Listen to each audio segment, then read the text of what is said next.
रहते हिंदुस्तान में हैं, लेकिन प्यार पाकिस्तान से करते हैं। खाते हिंदुस्तान का नमक है, लेकिन दुआ पाकिस्तान के लिए करते हैं। पहचान हिंदुस्तान में मिली है, लेकिन गुणगान पाकिस्तान के करते हैं। इन पाकिस्तानी प्रेमियों से मिलिए जो वाकई रहते तो हिंदुस्तान में ही हैं, लेकिन अपना ईमान बहुत पहले ही पाकिस्तान को बेच चुके हैं। पहलगाम में हुए आतंकी हमले के बाद देश विरोधी टिप्पणी करने वाले करीब 28 लोगों को पुलिस ने गिरफ्तार किया है। आज हम आपको कुछ ऐसे ही लोगों के बारे में बताएंगे जो बरसों से भारत देश में रहकर ही देश को खोखला करते आ रहे हैं, लेकिन बेनकाब अब जाकर हुए हैं।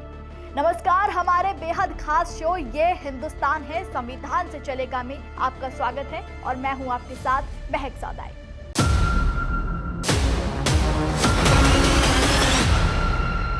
पहलगाम में हुए आतंकी हमले में 26 लोगों की गोली मारकर बेरहमी से जान ले ली गई। न जाने कितने परिवारों के सिर से कमाने वालों का साया उठ गया। जहां एक और पूरा देश अब तक उस सदमे से नहीं उभर पाया, तो वहीं कुछ लोग भारत में रहकर ही उनकी मौतों का जश्न मना रहे हैं। पहलगाम आतंकी हमले को लेकर सोशल मीडिया पर विवादित टिप्पणी करने पर 7 राज्यों से 28 लोगों को गिरफ्तार किया गया है।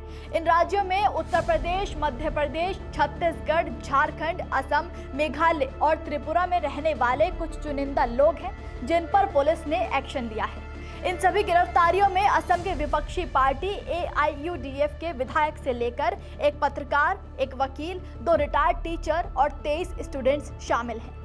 असम के विपक्षी पार्टी AIUDF के विधायक अमीनुल इस्लाम ने पहलगाम और पुलवामा हमले को जोड़ते हुए कहा, फरवरी 2019 में पुलवामा में केंद्रीय रिजर्व पुलिस बल यानी CRPF के काफिले पर आत्मघाती हमला और पहलगाम में 26 लोगों की हत्या सरकार की साजिश थी। इनके इस बयान के बाद असम की पुलिस ने इन्हें देशद्रोह के आरोप में गिरफ्तार कर लिया। इनके अलावा असम से 14 लोगों ने सोशल मीडिया पर हमले को लेकर आपत्तिजनक और भड़काऊ टिप्पणियां की थी। असम के हैलाकांडी से पत्रकार मोहम्मद जाबिर हुसैन ने फेसबुक पर भड़काऊ पोस्ट किया था। पहलगाम हमले को इन्होंने झूठा बताते हुए सुझाव दिया कि सुप्रीम कोर्ट में लंबित वक्फ संशोधन मुद्दे से ध्यान हटाने की एक चाल है, जिसके बाद पुलिस ने इन्हें भी हिरासत में ले लिया। सिलचर से कंप्यूटर साइंस के छात्र मोहम्मद AK बहाउद्दीन ने सोशल मीडिया पोस्ट में हमले पर चर्चा करने वालों के प्रति अपमानजनक भाषा का इस्तेमाल किया था और सांप्रदायिक तनाव भड़काने के उद्देश्य से गलत सूचना फैलाई थी। इसके बाद उन्हें भी गिरफ्तार कर लिया गया और फिर बाद में इन्होंने पुलिस से माफी मांगी। इनके बाद कछार जिले के सोनाई के एक प्रैक्टिसिंग वकील मोहम्मद जावेद मजूमदार को शुक्रवार को सोशल मीडिया पर अपमानजनक टिप्पणी करते हुए खुलेआम पाकिस्तान को बढ़ावा देने और पाकिस्तान की तारीफ करने पर भी गिरफ्तार कर लिया गया।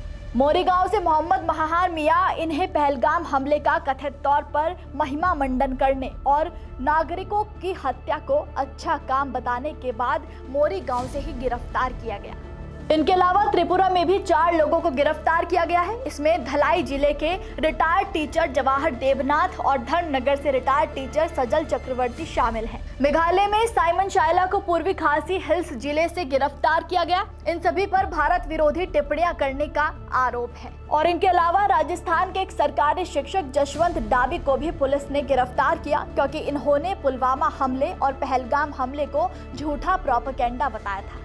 इन सभी लोगों की गिरफ्तारी पर मुख्यमंत्री हेमंत बिस्वा शर्मा ने कहा कि जरूरत पड़ने पर राष्ट्रीय सुरक्षा कानून यानी NSA भी लगाया जाएगा। देखिए, हम ऐसा बिल्कुल नहीं कह रहे हैं कि सिर्फ मुस्लिम समुदाय के लोग ही देशद्रोही हैं। इन नामों में कुछ हिंदू समुदाय के लोग भी शामिल हैं जो खुद पहलगाम हमले को प्रोपेगेंडा बता रहे हैं।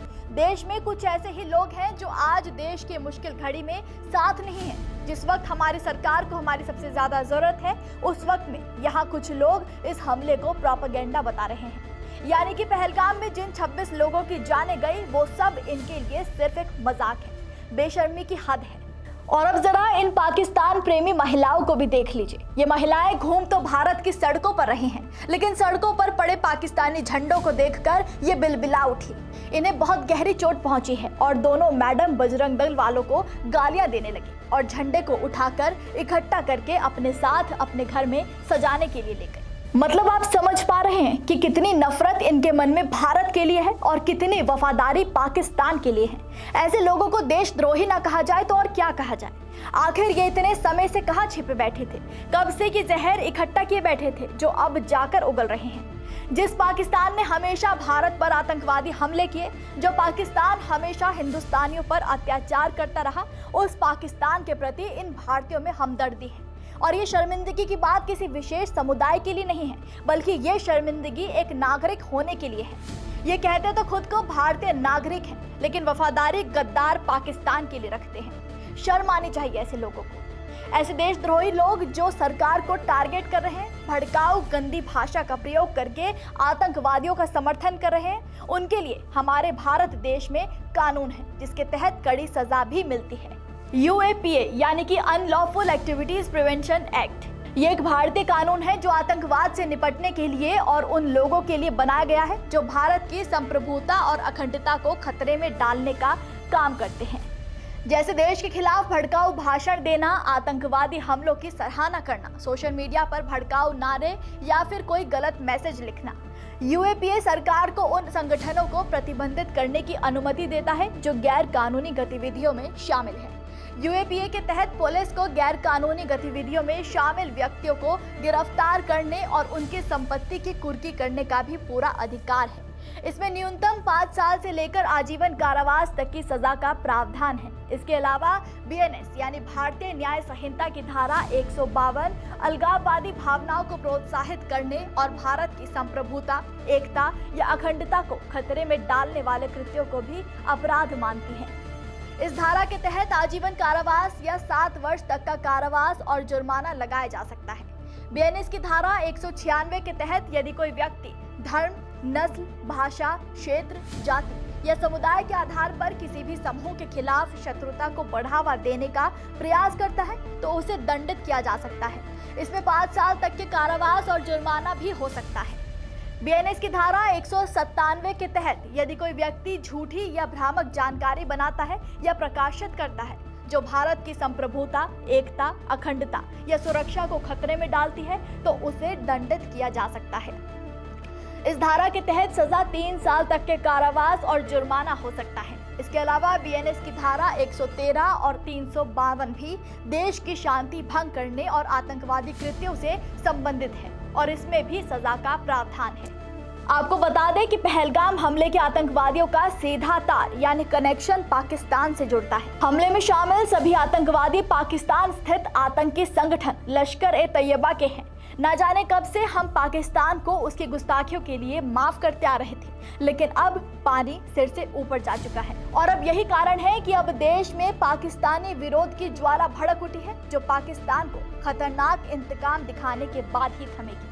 हम ये भी मानते हैं कि ये जो कुछ लोग भारत में पाकिस्तान के नाम पर, धर्म के नाम पर कुछ लोगों को टारगेट कर रहे हैं वो पूरी तरह से गलत है और हम उसका समर्थन बिल्कुल नहीं करते हैं।